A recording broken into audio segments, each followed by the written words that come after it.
Bonjour à tous, on est du côté de Beaune à l'invitation de Fred Fourgeot et de la CIMA qui fabrique Mash, cette marque qui monte. Mash, on va essayer cette 125, mais Mash fabrique également des 400 cm3, des 650 cm3.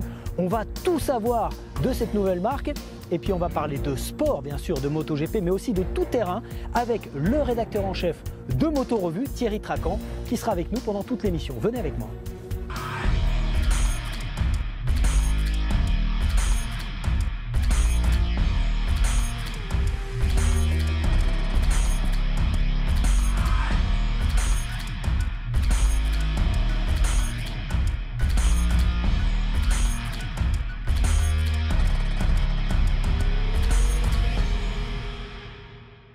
Nous voici donc dans le hall d'entrée de la CIMA. On est à Beaune, à 500 mètres de Beaune, et exactement, on est à Levernois.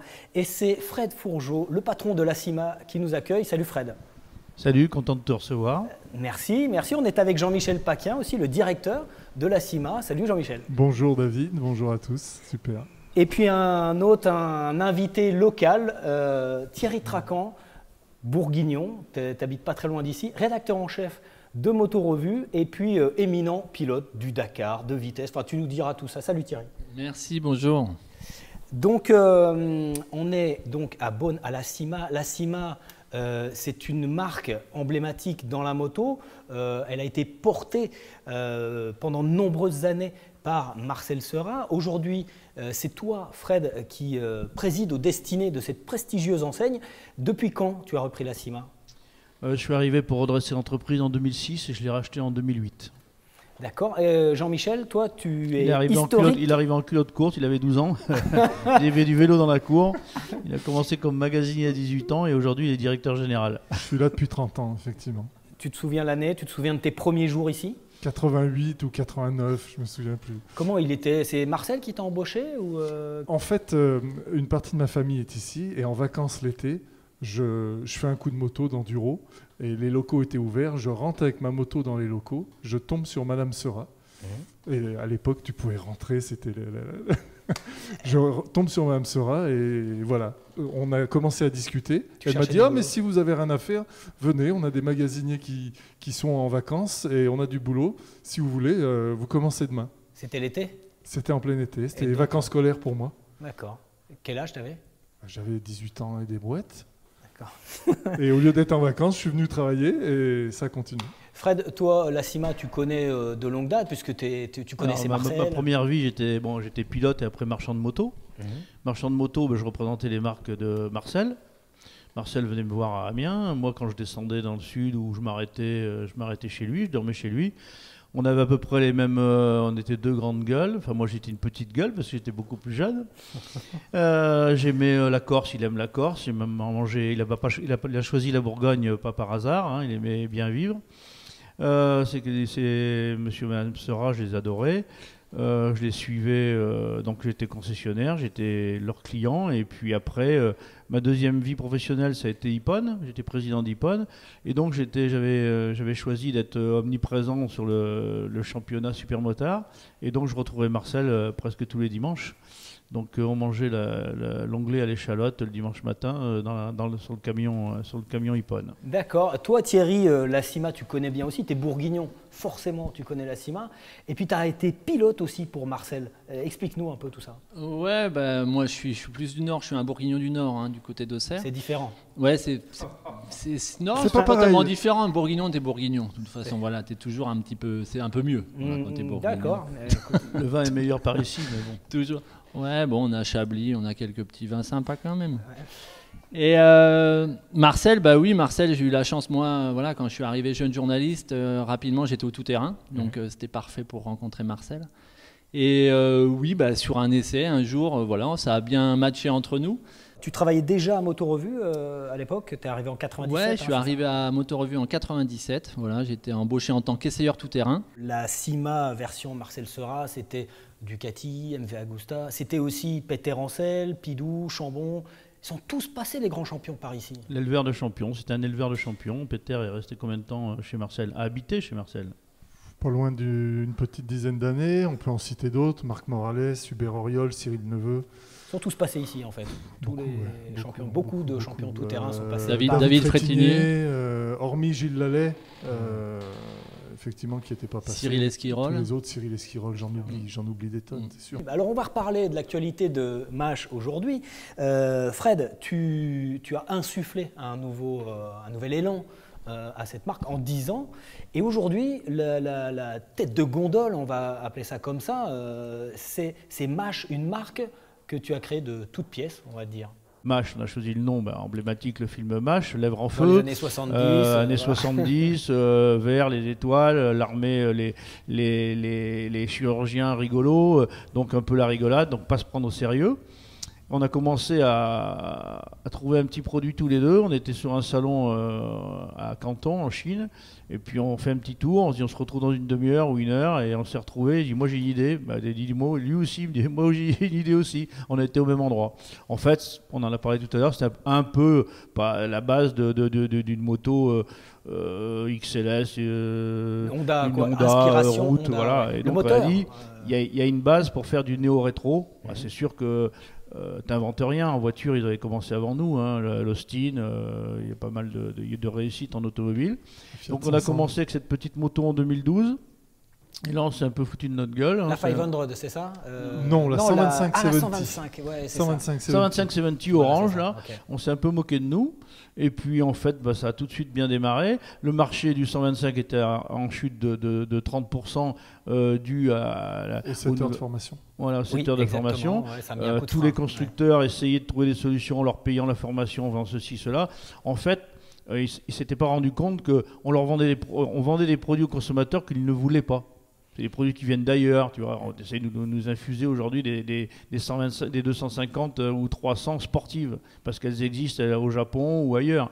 Mais en fait, c'est pas des produits qui sont demandés par les Européens. Et là, on a fait un produit qui collait bien à la nouvelle mode du néo-rétro. On a vraiment été les premiers à avec des tarifs là-dedans. Accessibles. Vous arriviez avec des pièces que vous alliez chercher vous-même. Donc c'était des pièces en Chine que vous alliez chercher. Après on a trouvé des partenaires, on a trouvé un constructeur. Le premier c'était Quinky, une usine qui est en joint venture avec Suzuki. Donc la motorisation c'est Suzuki en 125 et en 2,5. On a commencé avec eux dans ces cylindres-là. Ça s'est passé super bien. On a progressé. Donc mon rôle à moi, c'est de trouver les produits de demain. C'est aussi de fabriquer des jouets et non pas des produits utilitaires comme eux. Ouais. Donc quand on dit la Chine, ils fabriquent des 2 chevaux et des 4L parce qu'ils ont des clients pour cela. Ils vendent pas des Royce et les riches achètent les Royce en Europe ou des BMW ou des Mercedes. Donc aujourd'hui, moi, j'ai mon cahier des charges. Donc, eux sont industriels. Ils ont l'outil. Ouais. Voilà, un très bel outil moderne. Ils n'ont pas la connaissance du marché européen et de tout ce qui des modes et des fashion, des designs. Donc, c'est toi qui insuffle un petit peu le cahier des charges. Et aujourd'hui, la gamme, Jean-Michel, elle est de combien de modèles chez MASH ? Aujourd'hui, on est à 15 modèles. Qui vont du 50 cm3 scooter, 125 scooter, 50 à boîte, 4 temps, Euro 4, on a passé Euro 4, jusque 400 cm3 et bientôt plus. Et bientôt plus. Non, on peut le dire, 650. 650 bientôt. Au prochain salon, il y aura une 650. Ah d'accord. Thierry, toi, les MASH, comment ça a été perçu dans la moto ? Fred disait, on s'est fait un peu foutre de nous au début. Comment ça a été perçu à Moto Revue ? Déjà, ça a été perçu. Moi, je me rappelle la première fois où tu m'avais montré ton proto. Parce que tu dis on a eu le nez creux par rapport à la mode néo-rétro. C'est tout à fait vrai. En fait, la mode néo-rétro, elle n'existait pas complètement. Elle n'était pas aussi développée. Donc, en fait, moi, j'avais vu ce proto. Je me suis dit, tiens, c'est osé, etc. On n'était pas vraiment sur le créneau encore. Et aujourd'hui, toi, Fred, ça te met en boule parce que aujourd'hui, vous avez des a priori, vous recevez des a priori, alors que les autres marques font fabriquer dans tous les pays moto émergents. franco-chinoise. Voilà. Et quand on parle d'une BMW, on ne dit pas l'indienne allemande ou la Triumph, la taïwanaise anglaise, la Royal Enfield. Le KTM, c'est pas hindou. Voilà. Et donc ça te met un peu en rogne parce qu'on vend quand même aujourd'hui 8000 véhicules. Ouais. Et on va continuer. On exporte dans 18 pays, 50% à l'export. Je pense qu'on a une certaine performance. au niveau de la prévente et de la garantie, assurer le consommateur du produit.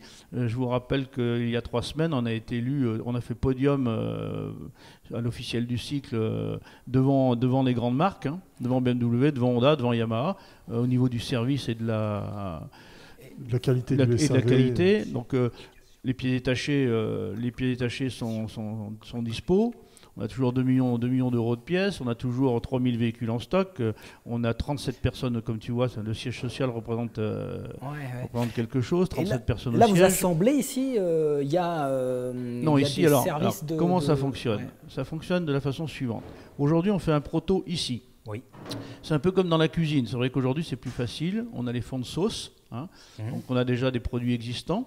Donc, on fait le proto que tu as vu d'ailleurs, que j'ai exposé à Lyon, un peu l'XT, la moto qui va faire Super Motard ou Trail en 2 versions. Cette moto-là, elle est faite ici, à la main.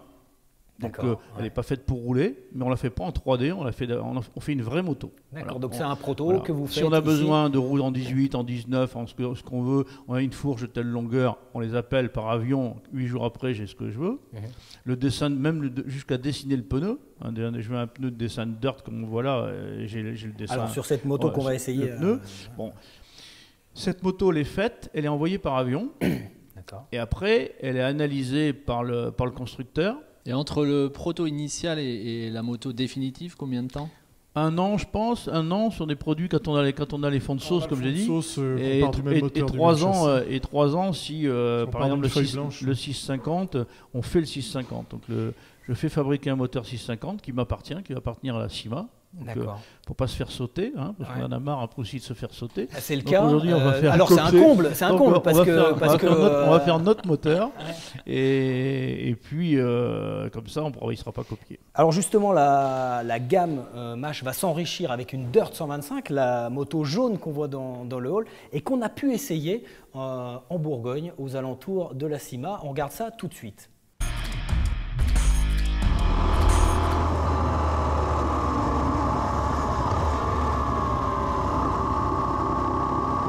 Alors au moment où on a essayé cette MASH 125 Dirt Track, elle avait 0 km, elle n'est même pas sortie dans le commerce, donc c'est une exclue que nous vous proposons. C'est une 125 cm3.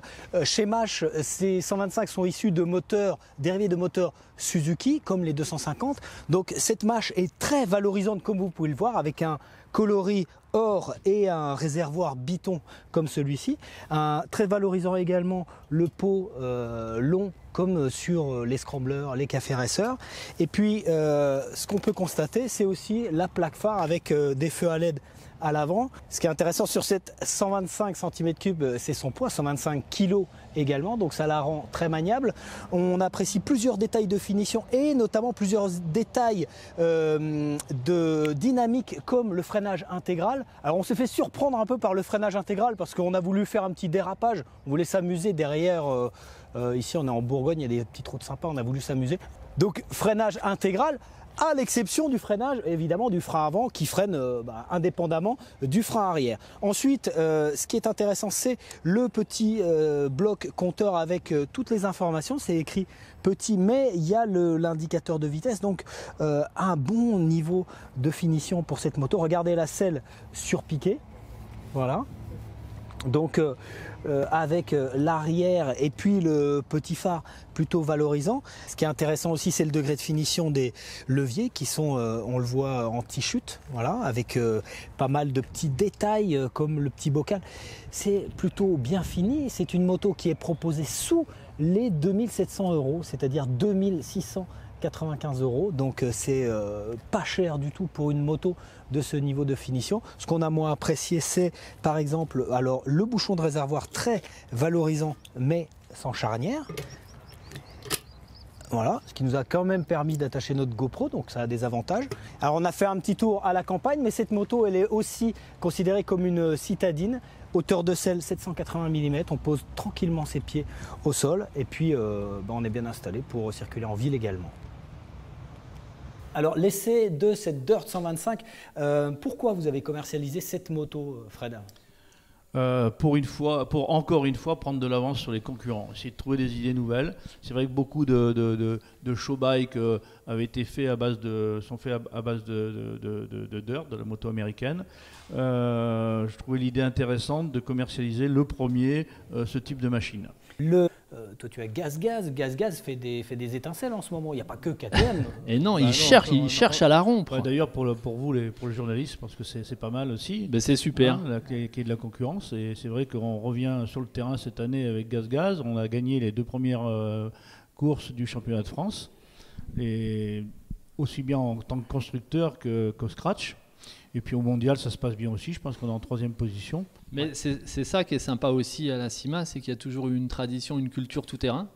Ce que tu expliquais, vous avez perdu la marque Gaz il y a quelques années, en tout cas quand ils avaient coulé la boîte. Quand ils sont revenus tout de suite, tu as relancé. Voilà. Et donc il y a toujours cette envie en fait, de promouvoir le tout-terrain. On a besoin de ça. Et d'être un acteur de la moto, mais c'est complètement complémentaire. On a besoin avec de la passion pour avancer. Ouais. Même si c'est pas un très gros chiffre d'affaires, même si la course prend une place importante et aussi bien en énergie, qu'en temps, ouais. Mais bon, ça nous fait avancer. Tout de suite au débat. Le débat, la Chine peut-elle devenir un concurrent sérieux des motos européennes et japonaises? Je crois que c'est plutôt bien parti, Fred, non? Qu'est-ce que tu en penses? C'est plus que parti. Hein. Je pense qu'il y a eu une démonstration dans les années 70 avec le Japon, si on parle d'Asie, où ils ont commencé à copier et après ils ont fait des produits que l'on connaît. Hein.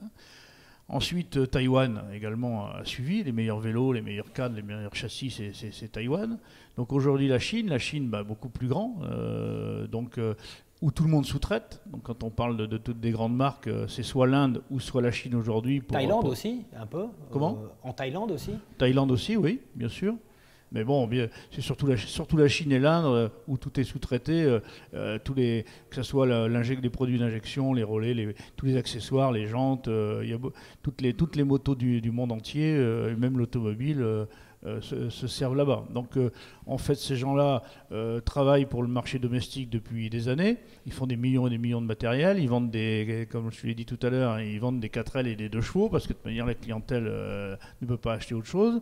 Aujourd'hui, nous, on les utilise pour nos produits. Nos produits, moi, je me considère comme un marchand de jouets. Donc aujourd'hui, je veux la qualité, je veux la beauté, je veux que le produit soit bien fini et pas seulement fonctionnel. Donc à moi de donner le cahier des charges. Le côté industriel, c'est eux. Leurs usines sont modernes, elles sont parfaites. Ils ont simplement besoin d'apprendre, donc c'est mon rôle, et heureusement qu'ils ne savent pas, autrement je ne serais pas là. Aujourd'hui, donc, je fais les prototypes, je leur donne la marche à suivre et les goûts pour l'Europe et aussi bien pour les États-Unis. La marche à suivre. Hein, la marche à suivre, voilà. Et je pense qu'on fait une belle réussite. Aujourd'hui, c'est vrai qu'avec les outils modernes, je me déplace plusieurs fois dans l'année, mais il y a l'avion pour recevoir les prototypes, il y a aussi l'informatique. Combien de fois dans l'année tu te 3 déplaces fois en environ, Chine, 3 fois environ. Et puis tous les jours des dossiers techniques, hein, avec photos à l'appui, avec modifications, et ils sont très très réactifs. Donc je suis très content de travailler avec eux. Donc la nécessité d'avoir des produits de qualité, est-ce qu'à terme, ils ne peuvent pas te prendre un petit peu, te subtiliser tes idées, tout ce que tu dis, ils ne savent pas, mais ça va venir. C'est évident, quand ils vont savoir, et ils vont essayer de s'implanter. Mais bon, de mon côté, j'essaye de me sécuriser quand même. Dans ma gamme, j'ai 3 usines. D'accord. Et ma marque, c'est pas Chinoré, c'est pas Quinky, c'est Mash. Donc déjà, je me protège un petit peu. D'accord. Valentin, dans les équipements, il y a beaucoup de sous-traitants également du côté de la Chine ou de l'Inde? Alors il y a beaucoup de sous-traitants, oui et non, parce que moi je vois, ne serait-ce qu'au niveau des casques, vraiment chaque pays généralement fabrique dans le pays de sa marque en fait tout simplement. Après il y a quand même quelques exceptions et il y a des pays, enfin il y a des marques qui font fabriquer en Chine. Alors après niveau qualité, il y a un petit peu de tout aussi, hein, donc j'irais tout dépend en fait du cahier des charges, tout dépend du tarif, parce que si on veut quelque chose de haut de gamme, c'est pas parce que c'est chinois que ça va être forcément mauvais, au contraire. Il faut juste savoir ce qu'on veut comme type de produit. Après bon, c'est vrai que ça pollue aussi des fois à l'image, c'est qu'il y a énormément de copies chinoises de choses qui arrivent. Et nous, on voit le cas de contrefaçon, par exemple sur les casques Arai. Voilà, on a des faux Arai en ce moment qui arrivent. Qui inondent le marché là en ce moment. Ouais. Donc c'est vrai que c'est assez problématique parce que nous, on sont vendus combien? Qu'on peut acheter une cinquantaine ou une centaine d'euros maximum, mais que certains... protègent les cheveux. Oui, voilà, c'est ça le problème, c'est que quand on le voit comme ça, quand on n'a pas l'œil, on se dit que c'est un rail, mais après quand on connaît, nous on arrive à dire que le problème c'est que ça peut être un joli casque, mais un casque c'est fait pour protéger de base. Toi Thierry, tu connais bien la Chine, pour plusieurs raisons. Tu as roulé. J'aime bien. T'aimes bien la Chine. Non mais tu as roulé pour un team chinois, le team Zhongshen, avec ton ami Bruno Bonnuin, à qui on pense. Avec notre ami. Qui était mon coéquipier en endurance d'ailleurs. Voilà. On a partagé, on a eu la chance d'être avec lui. 5e au 24 heures du Mans avec lui. Thierry a fait 9e du Bol d'Or, je crois, avec lui en 2000. En 2000. Voilà. Et donc, sous la houlette de Michel Marqueton à l'époque. Et puis ensuite, tu es allé faire un rallye en Chine qui s'est mal terminé parce qu'il y a un de tes mécaniciens, je crois, qui a un accident. Ouais, c'était un ami qui a eu un accident de circulation en fait. Là-bas. Et donc, Gérard Anthony. Ouais, donc. La Chine, toi, tu en as quelle perception du marché chinois, de l'engagement chinois en compétition aussi, parce que c'est de cet aspect. Alors si on prend la marque Zhongshen, donc en 2000, en fait, c'était une marque toute récente, Zhongshen. Moi, je le mesurais pas du tout à l'époque. Ça faisait quelques années en fait qu'ils fabriquaient de la moto. Et qui fabriquaient des motos, et donc ils étaient partis avec des Suzuki, c'était peu importe. Ils faisaient rouler des GSX R1000, Ils faisaient rouler des GSX R1000, enfin... Ils ont été champions du monde en 2002 avec des GSX R1000, avec notamment Bruno Bonnuin. Nous, on avait des RC45 pour la course au Bol d'Or. Et voilà, donc eux, ils avaient envie de faire de l'image, en fait, de la notoriété, se faire connaître. Donc ils ont été champions du monde, donc ça, c'était plutôt bien parti. Mais il y a quelques mois, j'étais chez Zhongshen, justement. Et Zhongshen, quand on arrive, c'est ce que disait Fred, on ne mesure pas, mais c'est une ville. Il y a des immeubles, et moi, je pensais que c'était les immeubles qu'on voyait au loin, qui ne faisaient pas partie de la structure. Il y a 10 000 personnes qui vivent sur le site. Il y a 6 000 personnes employées. Il y a une piscine olympique. Il y a des magasins, des restaurants qui sont dans la ville. Enfin, dans la ville, le lapsus, dans l'usine. Ah ouais. Donc, il y a beaucoup de moyens. Mais le R&D, ils ont un R&D ultra moderne, mais très, très neuf, etc., où ils commencent à embaucher des ingénieurs qui viennent d'autres pays. Et ce qui t'explique, simplement, c'est qu'en Chine, la moto, pour eux, c'est tout récent. Comme le disait Fred, ils font des motos depuis longtemps pour les gens. Des produits utilitaires. Voilà, des produits utilitaires. Mais la moto, elle se développe à l'occidental depuis quelques années. Donc, en fait, ce qu'ils disent, c'est que pour l'instant, ils copient encore, et ils ne s'en cachent pas. Ils disent on copie les formes, on s'inspire des technologies, etc. Parce que le R&D est encore trop lourd à mettre en place. Mais il dit dans quelques années, on sera capable de le faire et on créera nos propres produits. Donc là, il y a un manque de culture, bien sûr. Il y a un peu de danger sur les marchés, les modèles européens. On le voit aussi sur les grands salons. Je pense au salon de Milan où d'année en année, on a de plus en plus de marques chinoises justement qui essaient de montrer ce qu'elles savent faire, ce qu'elles commencent à faire. En automobile, même s'ils ne sont pas Euro 6, donc ils ne pénètrent pas en Europe, ils ont de très beaux véhicules. Hein. Ouais, mais chez Zhongshen, c'était marrant parce que on se baladait, ils font tout. Hein. Ils font la fonderie, les fonderies moteurs, les plastiques, et tout vient de là-bas, tout est fait sur place. Voilà. Et à un moment, il me disait en photo, tu fais ce que tu veux, pas de problème. Alors qu'il y avait des panneaux partout, pas faire de photos. Bon, alors moi, je faisais des photos. À un moment, il y avait quelque chose de très beau, des grandes pièces. Donc je savais que c'était des pièces qui appartenaient pas à une moto. Et c'était automobile, et ça je faisais des photos, et là ils arrivent, ils disent non, ça il faut pas faire, parce qu'en fait c'était un très grand constructeur européen qui faisait des pièces qui sont sous-traitées là-bas. Donc ils savent faire, les iPhones sont faits en Chine, il n'y a pas de problème, la technologie, ils savent faire. Donc c'est ce qu'il faut, d'image un peu. Sur à Chongqing, c'est une véritable ville aussi, c'est une véritable ville. C'est le contrôle de qualité, ce qui est important encore aujourd'hui, je pense que Fred le dit, c'est surveiller, amener l'image que tu veux faire, la réalisation, ils savent faire. Après, c'est le contrôle de qualité. Ils fabriquent des produits pour le marché domestique. Ils fabriquent une moto, c'est pour rouler à 5 sur c'est papa, maman et les trois enfants. Ils les repose-pieds bien larges pour mettre le carton. Et nous, comme je l'ai dit tout à l'heure, on vend des jouets. Donc, c'est pas du tout le même cahier des charges. Maintenant, ils vont s'adapter, ils vont faire. Au début, ils ne comprenaient pas trop. La longueur, il fallait que je leur donne toutes les mesures, le sélecteur. Parce que forcément, les Européens sont plus costauds, ils ont plus grands, les bras, la longueur de bras. Je pourrais raconter des histoires avec la Corée du Sud, avec Yosung, où il m'a fait un scooter, j'étais comme ça. J'ai demandé à voir le mec du RD, il était haut comme ça. Quoi. En fait, donc voilà, donc le marché chinois. Mais ça va forcément pour aller très vite. D'accord, donc merci, en tout cas, merci de nous avoir accueillis, Fred, dans ton magasin de jouets.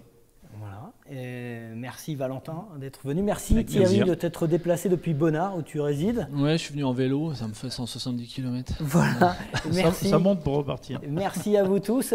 Nous, on se retrouve la semaine prochaine avec Eric Sélis pour un prochain épisode de Sans Concession. En attendant, n'oubliez pas de commenter, de partager notre émission et d'aimer notre page, liker, comme on dit, notre page Facebook et notre page YouTube. À très bientôt la semaine prochaine. Salut.